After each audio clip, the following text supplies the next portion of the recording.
Besar, gendut, dan dominan. Inilah Kenneth Lofton Jr. Ia sempat viral karena membuat Wembanyama kesulitan di Piala Dunia FIBA. Meski tidak setinggi Shaquille O'Neal, tapi dominasinya mengingatkan kita kepada pemain NBA zaman dulu seperti Shaq atau Charles Barkley. Sayangnya, karena masalah tinggi badan dan beberapa hal lain, pemain super berbakat ini kini tidak lagi berada di NBA. Pada video kali ini, kanal YouTube Ina Basketball akan membahas biografi dari Kenneth Lofton Jr. Baiklah, mari kita mulai. Hai semuanya, buat kalian yang lagi pengen cari tempat bikin jersey basket custom, pakai AZ Sportwear jawabannya. Di AZ Sportwear, kalian bisa bikin jersey dengan desain dan warna apapun. Kalian juga bisa minta tolong admin AZ untuk mendesain jersey kalian. Di bulan Juni 2025 ini, AZ lagi ada promo, yaitu Rp100.000 per jersey. Murah banget kan? Yuk segera bikin jerseymu di AZ Sportwear. Kunjungi mereka di sosial media mereka atau WhatsApp mereka di 0895 4260 91060.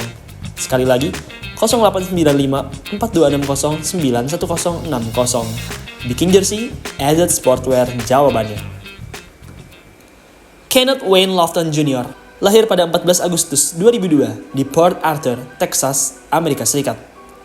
Oh ya, BTW, Port Arthur ini juga pernah melahirkan seorang pemain NBA lain, yaitu Stephen Jackson, seorang ex-pemain NBA yang pernah meraih juara di 2003 yang lalu.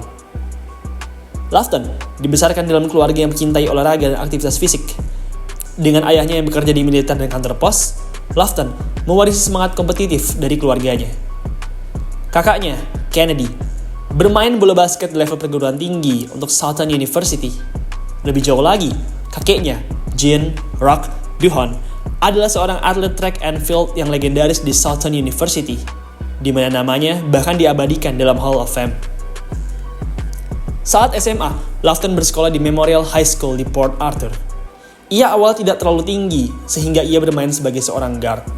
Meski begitu, tak lama ia mengalami growth spurt, membuat tingginya menjadi naik drastis, mendorongnya untuk bertransformasi menjadi seorang big man. Uniknya, sebelum lonjakan pertumbuhan tersebut, ayahnya telah membekali Lofton dengan pemahaman mendalam tentang permainan seorang big man. Ketika saya masih bermain sebagai guard di sekolah Memorial, saya sudah cukup mengerti cara bermain di post, ungkap Lofton. Ayah saya sering menunjukkan video-video Hakim Olajuwon sejak lama.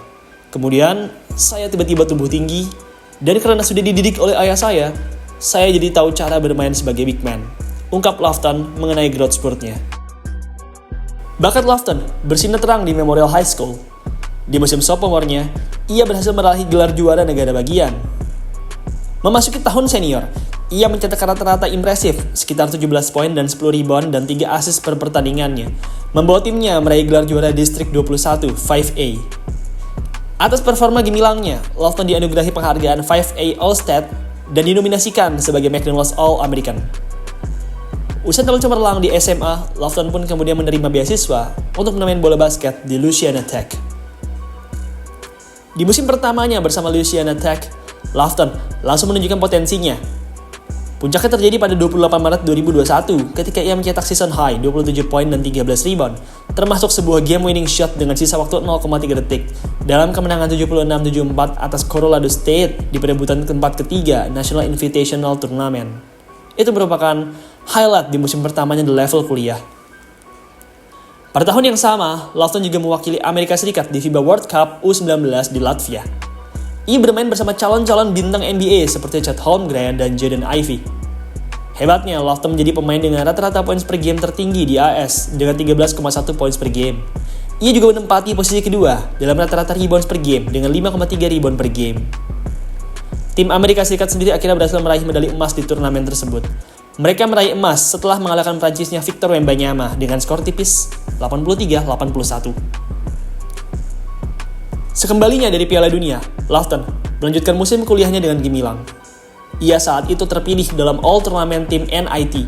Usia mencetak rata-rata 12,2 poin dan 7,5 rebound per pertandingannya, membuatnya meraih penghargaan Third Team All-Conference USA dan Freshman of the Year. Ia juga dinobatkan sebagai Conference USA Freshman of the Week sebanyak 9 kali, terbanyak ketiga dalam sejarah NCAA.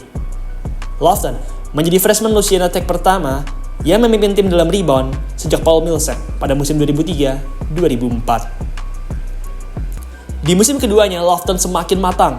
Ia bahkan saat itu terpilih dalam First Team All-Conference USA. Usai tampil apik dengan mencetak rata-rata 16,5 poin, 10,5 rebound, dan 2,8 assist per pertandingannya. Setelah 2 musim mengesankan di level perguruan tinggi, Lofton pun kemudian memutuskan untuk mengikuti NBA Draft 2022. Meskipun tidak terpilih dalam NBA Draft 2022, impian Lofton untuk bermain di NBA tidaklah pupus. Pada 2 Juli 2022, ia menandatangani kontrak two-way dengan Memphis Grizzlies. Ia melakukan debut di NBA pada 22 Oktober 2022, mencetak 4 poin dalam kekalahan 137-96 dari Dallas Mavericks. Namun, di musim pertamanya, Lofton hanya bermain dalam 24 pertandingan NBA saja. Ia menghabiskan sebagian besar waktunya di NBA G League. Di G League, bakat Lofton bersinar terang. Pada tahun 2023, ia dinobatkan sebagai NBA G League Rookie of the Year, masuk ke dalam G League All-Rookie Team, terpilih sebagai G League All-Star, dan masuk ke dalam All-NBA G League First Team. Penampilan apiknya di G League membuahkan hasil.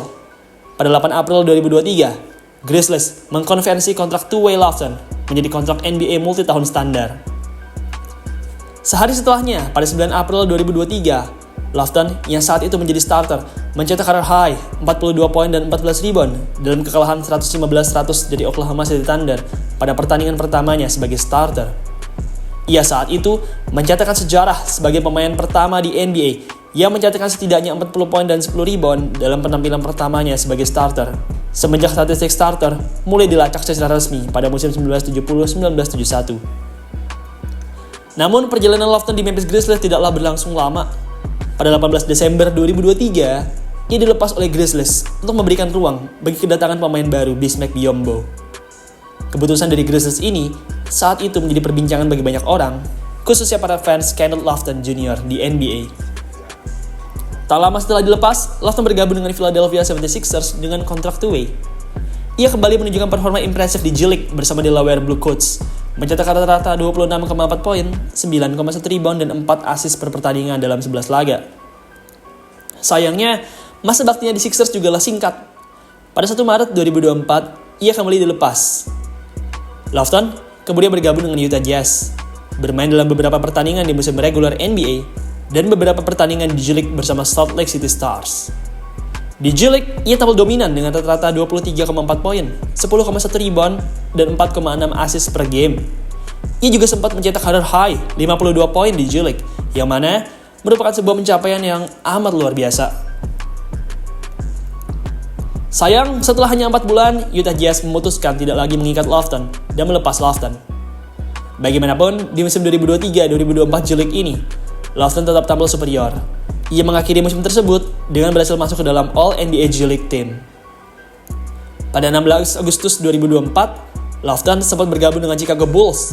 Namun sayang, ia kembali dilepas pada 15 Oktober 2024 sebelum sempat bermain pada satu pertandingan musim reguler.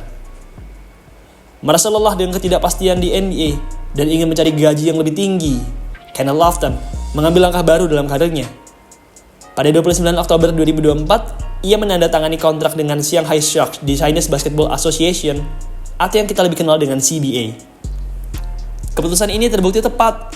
Di Liga Basket Cina, Lofton tampil luar biasa, mencetak rata-rata 25,2 poin, 12,6 rebound, 6,5 assist, dan 1,6 steal per pertandingannya dengan persentase field goal setinggi 53%. Pada tahun 2025 tersebut, ia benar-benar dominan di Cina, meraih berbagai penghargaan seperti All-Star, International MVP, dan berhasil membawa timnya meraih gelar juara CBA. Dengan gelar MVP Tiongkok di tangannya, Kenneth Lofton Jr. kini menatap masa depan dengan optimisme. Ia memiliki target yang jelas, yaitu kembali ke panggung NBA dan membuktikan kualitasnya sebagai seorang big man yang dinamis dan produktif. Kabarnya, usai musim yang sukses di Liga Cina ini, ia akan kembali mencoba masuk kembali ke NBA. Menurut kalian, tim mana nih akan menjadi rumah Lofton berikutnya? Tulis di kolom komentar di bawah ya. Baiklah, itulah tadi biografi dari Kenneth Lofton Jr. Ia jelas merupakan seorang big man yang berbakat, namun mobilitas dan tinggi badannya membuatnya jadi kurang diminati oleh tim-tim NBA. Terlepas dari semua itu, ia merupakan seorang skorer yang amat bertalenta, bisa bermain di dalam dan menembak dari luar. Semoga saja kita bisa melihatnya lagi sebagai seorang pemain yang solid di NBA.